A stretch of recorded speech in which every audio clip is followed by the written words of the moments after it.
Hello everyone, आप सबका फिर से स्वागत मेरे चैनल स्टडी टेबल पर। In our last video we are doing the lumber room और इसका फर्स्ट पार्ट हमने कंप्लीट कर भी लिया था। अगर आपने नहीं देखा है then I will give you link in the description box, you can go and check there. आपको इसके अलावा प्लेलिस्ट भी मिल जाएगी, वहाँ से भी आप एक्सेस कर सकते हो। तो चलिए बिना देरी के हम शुरू करते हैं। हमने अपने प्रीवियस वीडियो में इसे यहाँ तक कंप्लीट किया था। मैं आपको थोड़ा सा रिकॉल करवाती हूँ दैट क्या था वो, उसमें क्या था। इसमें एक निकोलस नाम का बच्चा है जो कि बहुत ही नटखट है और उसकी एक आंट है जो कि ऑलवेज़ बहुत डोमिनेटेड रहती है, ऑलवेज़ सबको डोमिनेट करना चाहती है। तो वो जब देखती है कोई बच्चा बदमाशी कर रहा है तो वो सडनली कोई ट्रिप प्लान कर लेती है एंड आफ्टर दैट बच्चों को वहीं पर छोड़ देती है, जिससे कि उस पर्टिकुलर बच्चे को समझ में आए कि उसकी ये पनिशमेंट के तौर पर है। ऐसा ही हो रहा है निकोलस के साथ। अभी सभी लोग गार्डन में घूमने के लिए गए हैं लेकिन निकोलस के माइंड में कुछ और प्लान चल रहा है। तो हम देखते हैं कि आखिर क्या है नेक्स्ट। देखिए, having thoroughly confirmed and fortified her suspicions, Nicholas slipped back into the house and rapidly put into execution a plan of action that had long germinated in his brain। अब देखिए सभी लोग गए हुए हैं लेकिन वहाँ पर आंट जो है वो सोच रही है कि कहीं ये गार्डन में एंटर ना कर जाए निकोलस, इसीलिए गार्डन का 2 डोर है और वहाँ पर कंटिन्यूसली खड़ी है कि कहीं किसी भी डोर से अंदर ना आ जाए और छोटे मोटे काम कर रही है। लेकिन इसे पता है निकोलस को कि वो कितना भी ट्राई करे वो गार्डन में, गूसबेरी गार्डन में एंटर नहीं कर सकता। इसके माइंड में कुछ प्लान चल रहा था that was long germinated in his brain, और ये काफ़ी लॉन्ग टाइम से। और जर्मिनेटेड मीन्स क्या होता है? ऑरिजिन होना।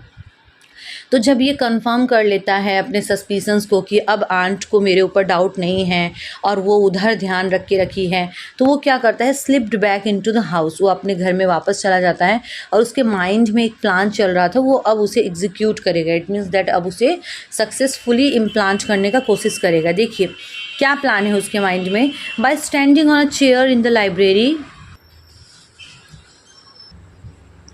One could reach a shelf on which lay a fat important looking key। तो कोई भी ना चेयर पर खड़े होकर लाइब्रेरी के सेल्फ तक पहुंच सकता था जहां पर एक बहुत ही इम्पॉर्टेंट दिखने वाली चाबी थी। और ये जो चाबी थी ना बहुत इम्पॉर्टेंट दिख रही थी बिकॉज ये वो इंस्ट्रूमेंट थी, ये वो वेपन थी जिसके थ्रू लंबर रूम में एंटर किया जा सकता था और जो मिस्ट्रीज़ जो है ना वहाँ की उसे समझा जा सकता था। मिस्ट्री मतलब क्या होता है? कुछ कोई एक चीज़ जो बहुत टाइम से सीक्रेट है, उसमें क्या है किसी को नहीं पता। अब ये जो इंस्ट्रूमेंट था ये क्या करेगा? Which opened a way only for ants. इस चाबी से सिर्फ आंट ही जाती थी भीतर या फिर उसके जैसे प्रिविलेज लोग ही जाते थे। मतलब जिसके पास लाइक राइट है, अथॉरिटीज़ हैं, जिसे बोला गया है जाने के लिए, वही लोग जाते थे, बच्चे नहीं जाते थे। The key turn स्टिफली। अब जो की थी, जो चाबी थी ना, वो घूमी बहुत स्टिफ होकर, बहुत मुश्किल से घूमी लेकिन घूमी। But it turn the door open. और उसके बाद देखो लंबर रूम का डोर ओपन हो जाता है। ये निकोलस के लिए एक अननोन लैंड था and compared with which the gooseberry garden was a stale delight. और अगर हम इसका कंपेयर करें ना तो गूसबेरी गार्डन के साथ इसका कोई कंपेयर नहीं बनता है। वो डिलाइट इसके सामने स्टेल था। स्टेल मीन्स क्या होता है? बासी। Often and often Nicholas had pictured to himself. देखिए निकोलस ने बहुत बार खुद को इमेजिन किया था कि वो लंबर रूम में जाएगा और लंबर रूम कैसा होगा। That region that was so carefully sealed. ये जो रीजन था, ये जो इलाका था, ये बहुत केयरफुली सील किया गया था फ्रॉम यूथफुल आइज। उसके जैसे आइज से, इट मीन्स दैट उसके जैसे लोगों से ये सील किया गया था।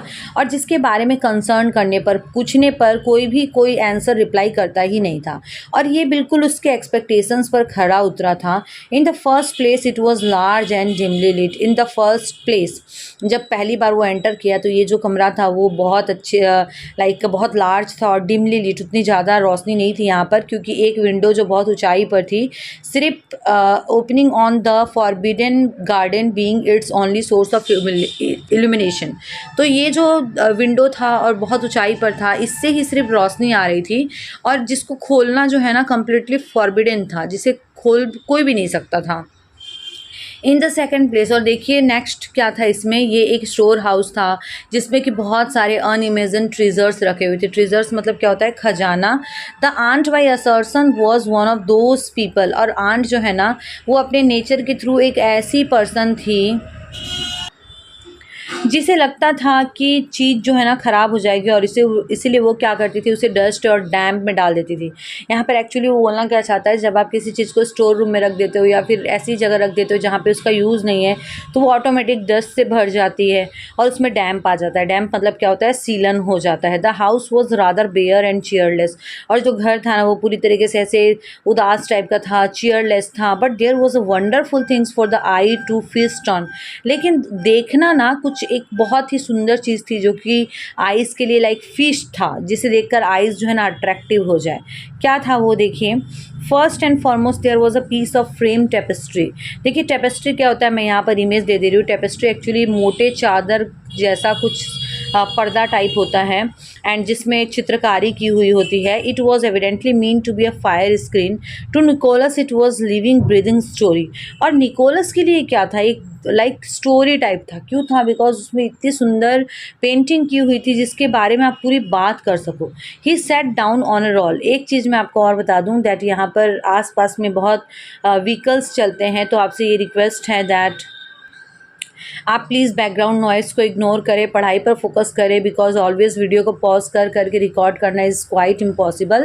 दैट्स वाई मैं बिना रुके रिकॉर्ड। नेक्स्ट देखिए, निकोलस क्या करता है, बैठ जाता है उस इंडियन हैंगिंग्स के सामने, उस पर्दे जैसे, कर्टन जैसे टेपेस्ट्री के सामने, और बहुत ही वंडरफुल जो चीज़ें रहती है ना, उस लेयर को, डस्ट को वो देखता है और डिटेल्स देखता है टेपेस्ट्री में किस चीज़ का पिक्चर किया गया है।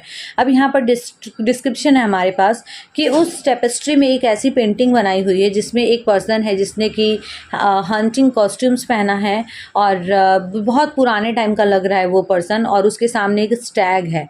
He is shooting a Stag. Stag means क्या होता है, एक टाइप की हिरन, और उस हिरन को वो एरो से शूट कर रहा है। और उसके लिए शूट करना कोई बहुत ज़्यादा डिफ़िकल्ट का काम नहीं होगा, बिकॉज ये जो स्टैग थी ना, उससे 1-2 कदम पर ही दूर थी in the thickly growing vegetation. और जो पिक्चर जो बनाई हुई है इसमें, जिसमें काफ़ी ज़्यादा हरे भरे घास वगैरह है, वहाँ पर एक पिक्चर ये भी सजेस्ट करती है that it would not have been difficult to creep up to a feeding stag. तो एक ऐसी हिरन जो कि खाने में पूरी तरीके से मगन है और जो आपसे ज़्यादा दूर नहीं है, उसे क्रीप अप करना, लाइक उसे हंट करना कोई बहुत बड़ी बात तो नहीं है, बहुत डिफ़िकल्ट नहीं रहा होगा। एंड 2 स्पॉटेड डॉग, और 2 धब्बे वाले कुत्ते, लाइक कहीं पर वाइट है, कहीं पर ब्लैक है, या फिर किसी और दूसरे कलर से उसमें पैटर्न जैसा टेक्सचर है। They were springing forward to join. वो भी अपने आप को लाइक पूरे रेडी कर रहे थे, क्योंकि वो भी चेस करना चाहते थे। Evidently been trained to keep to heel, और उनको इसलिए लाइक ट्रेन किया गया था उन डॉग्स को कि वो उनके अंडर कंट्रोल में रहे। Till the arrow was discharge, और तब तक, जब तक कि उस एरो को छोड़ा ना जाए। मतलब क्या हुआ कि वहाँ पर 2 डॉग थे जो कि चेस करेंगे, लेकिन तब चेस करेंगे उस स्टैग को जबकि एरो को छोड़ दिया जाए। Okay, that part of the picture was simple if interesting, but did the huntsman C.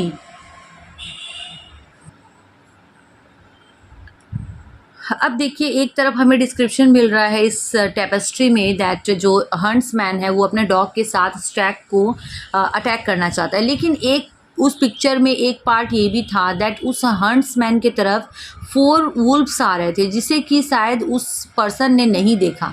Okay, galloping मतलब क्या होता है, स्किप करते हुए आना। There might be more than 4 of them hidden behind the trees.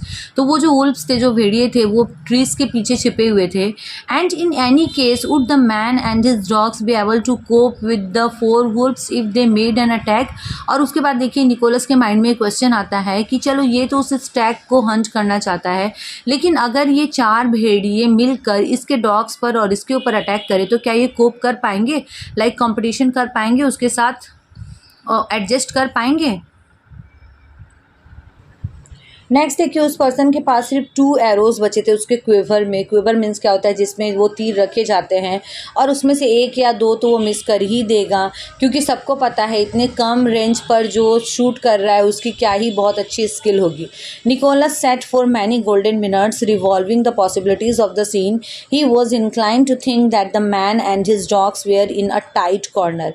Tight corner मतलब क्या होता है, डिफिकल्ट सिचुएशन। तो निकोलस बैठा रहा, उस टेपेस्ट्री को देखता रहा काफ़ी टाइम तक, और उसे यही लगा कि ये तो उस हिरन को स्टैक करना चाहता है, बट उससे ज़्यादा डिफ़िकल्ट सिचुएशन में ये और इसके 2 डॉग्स हैं।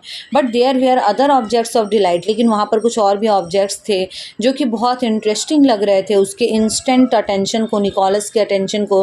There were quaint twisted candlesticks in the shape of snakes and a teapot fashioned like a china duck. तो देखिए यहाँ पर और जो भी था ना, जो भी ऑब्जेक्ट्स है उसके बारे में डिस्क्रिप्शन दिया हुआ है कि यहाँ पर ट्विस्ट किए हुए कैंडल स्टिक्स थे और वो स्नेक के शेप में थे। एंड आफ्टर दैट टीपॉट भी था जो कि बहुत फैसिनेबल था, like a china duck, china का जो डक होता है वैसा। How dull and shapeless the nursery teapot seemed in comparison. तो अब जो मॉडर्न टाइम में जो टीपॉट वगैरह जो सेट यूज़ किया जाता है वो कितना ज़्यादा डल लग रहा था, ये देखने